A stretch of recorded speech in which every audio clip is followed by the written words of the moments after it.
Gonçalves, sou advogado aqui em São Paulo também. Queria perguntar ao senhor a respeito de dois pontos que eles têm uma certa ligação entre elas. O primeiro em relação às prioridades idoso e enfermo, se existe na jurisprudência, ou até no seu entendimento, se existe algum tipo de cumulatividade entre quem é idoso, quem é enfermo e quem é idoso e enfermo ao mesmo tempo. Se existe uma certa cumulatividade. Ao que parece, uma prioridade, você requer a prioridade como enfermo, um outro credor, ele requer como idoso a prioridade, e o idoso, que ao mesmo tempo ele é acometido de uma grave enfermidade, ele acaba entrando numa mesma lista que esses dois. O enfermo, que porventura pode ser jovem, mas é acometido de enfermidade, e o idoso, que ele goza de boa saúde. E a meu ver, me parece questionável isso, que pode haver uma certa prioridade dentro da prioridade para quem, o idoso que acumula a enfermidade. A primeira pergunta. A segunda é em relação ao regime especial. O regime especial foi declarado inconstitucional pela sua exposição. E, a meu ver, os pedidos de sequestro humanitário que existiam até a emenda, eles começaram a ser julgados. Eles começaram a ser julgados improcedentes com base na existência do regime especial. Agora, com a declaração de inconstitucionalidade, no seu entender, é possível voltar a existir a figura do sequestro humanitário, ou ainda temos que depender da modulação dos efeitos? Obrigado. O colega indaga dois pontos. Em primeiro lugar, eu acredito que a gente tem que, eu expus isso, a gente tem que analisar essa questão de modulação de efeitos com muita restrição, né? Modulação de efeitos, para mim, julgado inconstitucional é inconstitucional. Julgado constitucional é constitucional. Ou inconstitucional a norma ou é inconstitucional. Tá? E nessa digressão aqui, sobre determinado tema, a ideia é a seguinte: seria o julgado totalmente favorável ao credor do precatório. E sendo favorável ao credor do precatório, não haveria a possibilidade de eu não admitir, aí eu começo a responder a segunda questão, e não admitir um sequestro humanitário, porque se o sequestro por si só, ele tem como fundamento essa questão de você prover necessidades básicas de uma determinada pessoa, automaticamente eu poderia determinar esse sequestro de verba. Claro que poderia aí analisar o quanto seria sequestrado, né? E aí talvez fazendo uma análise sistemática e uma interpretação sistemática deste tema, poderia inclusive limitar nos mesmos moldes do parágrafo 2º, acredito eu, sobre o valor correspondente a 3 vezes o que é correspondente ao limite, né, da requisição de pequeno valor. Então, basicamente, essa segunda questão, respondida dessa forma, pela inconstitucionalidade da lei, automaticamente analisa essa questão de sequestro para manter a garantia desses direitos fundamentais e, sem dúvida alguma, essa necessidade iminente e urgente do determinado credor precatório. E a segunda questão, eu vejo que você se encaixou em uma... ou se adjetiva de uma forma ou de outra, né? E aí, desta forma, eu acredito que se aplica ou um ou outro mesmo, né? Que pese a posição do colega e sobre exatamente a possibilidade, inclusive, de você cumular esses para 6 vezes o valor limitado ao que a Constituição determina, eu acredito que, com devido respeito, inclusive, à opinião do colega, mas tendo em consideração que existe no dispositivo legal e de acordo com o princípio da legalidade, sem dúvida alguma, que a gente tem que obedecer a alguma regra, alguma lei, e de acordo com o princípio da legalidade, a gente tem determinado 3. E 3 não é 6.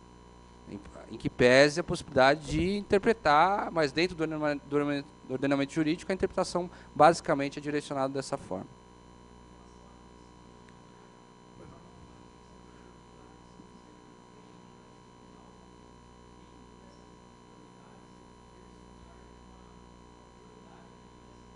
Eu acredito que haveria a necessidade de reformular essa questão de lista, analisando o caso concreto. O colega pergunta exatamente essa questão, para quem não ouviu, a questão das listas.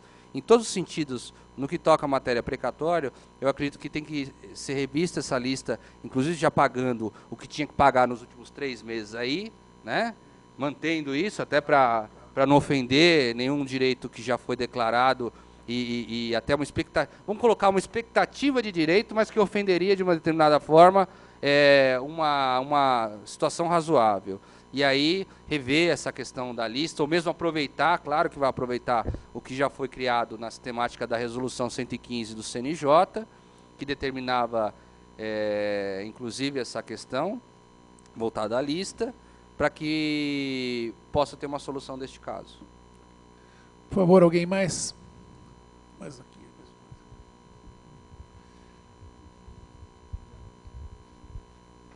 Bom dia, cônsul. Meu nome é Edson Soares de Lima, sou estudante de Direito Canônico na Uniesp, estudante de Matemática na Uninove. Baseado no livro de Marcos Cláudio Aquaviva, ele fala que o advogado é perfeito, atualizado profissionalmente e moralmente. Baseado na teoria que o senhor está dizendo, aonde se encaixa o Marcos, por gentileza? Onde se encaixa Marcos? Marcos Cláudio Aquaviva. Ah, sim. Perdão. Entendi Marx. Aí eu já confundi as teorias. Automaticamente fiz a... Sim. Eu acredito assim, que se encaixa no dispositivo do artigo 37 da Constituição Federal.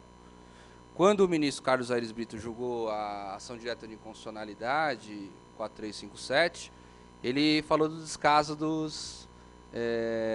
legislativo em si e do próprio executivo na aplicabilidade do dispositivo constitucional. E a partir do momento em que você tem um dispositivo constitucional que determina uma ética, uma moral constitucional, e aí a gente tem que ir mais para o lado daquela moralidade administrativa, muito difundida por professores, inclusive da PUC, em especial o professor Márcio Camarosano, que ele trata sobre esse tema moralidade administrativa, de fato caminha para a moralidade em si. Você pega alguns conceitos básicos do que é moral, insere isso dentro dos preceitos constitucionais e automaticamente tem alguns dispositivos, como você diz, o artigo 37, ele fala de legalidade, fala de impessoalidade, fala de moralidade por si só, e, enfim, eficiência. Haveria possibilidade, inclusive com a publicidade, que é um dos dispositivos também, ou um dos... o artigo 37 em si contempla também essa possibilidade, inclusive com essa lei de acesso à informação. Nós verificamos que este conceito que o colega passa exatamente vai ao encontro do que determina a Constituição e o que está se aplicando nos moldes da Constituição Federal. Por favor.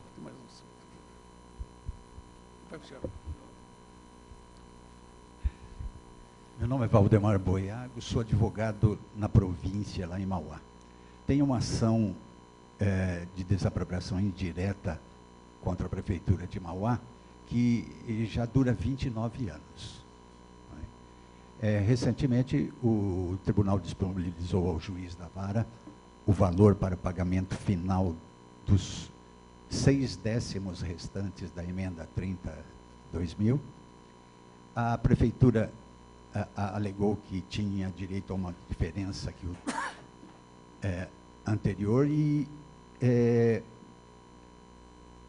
impetrou um agravo de instrumento, fez embargos negados, depois agravo de instrumento, e a 10ª Câmara de Direito Público do TJ acaba de decidir que os cálculos devem ser refeitos nos termos da emenda 30/2000. Por isso que aleguei no começo que a emenda 30 está em vigor ainda, né? Porque o TJ está decidido, e decidiu por unanimidade, não há o que fazer, tem que aguardar agora esses cálculos. Uhum. Então, a questão é o seguinte, havia aquela criação dos juros compensatórios, não é? Que é uma criação pretoriana, não é isso? E como é que fica isso, então, agora? Os juros moratórios eram pagos na base de 0,5% ao mês. E, nesse caso em particular, essa questão é muito grave, porque a ocupação se deu em 1978. Eu entrei com a ação em 1984. Quer dizer que juros compensatórios, nesse caso, eles são fundamentais para aferir um valor justo da indenização. E, nos termos da decisão da 10ª Câmara, os juros compensatórios serão calculados até 2000, depois, não é isso? O que eu entendo aí como uma solução mais viável é discutir uma tese muito boa, mas não de sexo dos anjos, né? De é bonito discutir isso, é interessante, mas é uma questão prática. Olha, eu tenho um valor incontroverso. O colega fala, olha, existe um valor disponível, a possibilidade de um imediato recebimento, mas tem que ser pago de uma forma ou de outra. O valor incontroverso para que se pague imediato. E aí, analisar a possibilidade... Tentei isso, foi rechaçado. Como? Tentei isso já. E a parte controversa e incontroversa, houve a discussão? O juiz da vara lá havia rechaçado essa tese da prefeitura, né?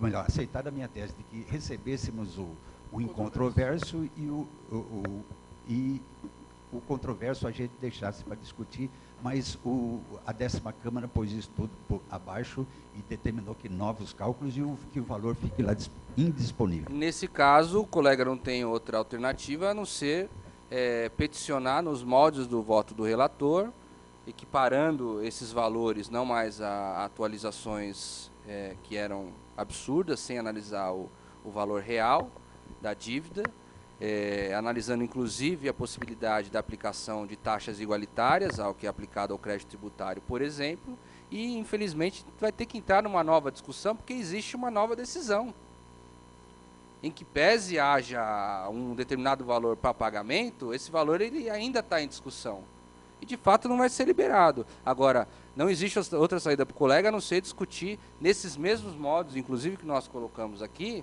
da aplicação imediata dos dispositivos que ainda estão em vigor e na possibilidade do atendimento aos termos do relator, do que o ministro Carlos Brito coloca, inclusive a gente levando em consideração essa possibilidade de juros moratórios, os compensatórios, o prazo em que haveria de correr um ou outro ou não, e os índices que devem ser obedecidos no modos da atualização do crédito tributário perante ao crédito precatório. Ambas brincaram com essa existência dos juros compensatórios. É porque o assunto é brincadeira, doutor. O assunto, o colega coloca, ambos brincaram. É que o assunto em si é brincadeira. Pagar a dívida é brincadeira. Você não pode exigir do magistrado aplicar... Claro, vai se exigir aplicar o direito. Vai se aplicar o direito de que forma? A legislação, ela brinca. Se você tem uma hora uma legislação, outra hora outra, eu estou aqui, eu estou aplicando o direito. Eu sou profissional que aplica o direito. Eu sou um juiz de direito. Automaticamente eu tenho que me vincular a algum dispositivo legal. E o dispositivo legal, infelizmente, muda. E uma hora é uma coisa, uma hora é outra. Por isso que, resguardadas as questões já concretizadas, benéficas e totalmente direcionadas aos credores do precatório, que é a última decisão do ministro Fux, o colega deve pedir exatamente essa... Se me permite, rapidinho só, dentro daquele rumo que o senhor traçou, dos deveres e aquela coisa toda, eu entendo que a OAB poderia ter nos ajudado, a OAB como entidade, claro, e pleitear a condenação do país por direitos humanos, sim, como algumas entidades já conseguiram até a nível aqui da a ordem ela foi, vem trabalhando. A ordem foi a OEA. A ordem fez uma reclamação junto à OEA, Estados Americanos, que era um foro apropriado naquele instante. Exatamente. Existe lá uma reclamação. Existe já existe uma atuação. Existe uma atuação, o problema é que nós mudamos de dispositivos na Constituição corriqueiramente, como se mudássemos, como se tocássemos um copo d'água, né? Senhores, deixa eu encerrar. Eu vou encerrar. Muito obrigado.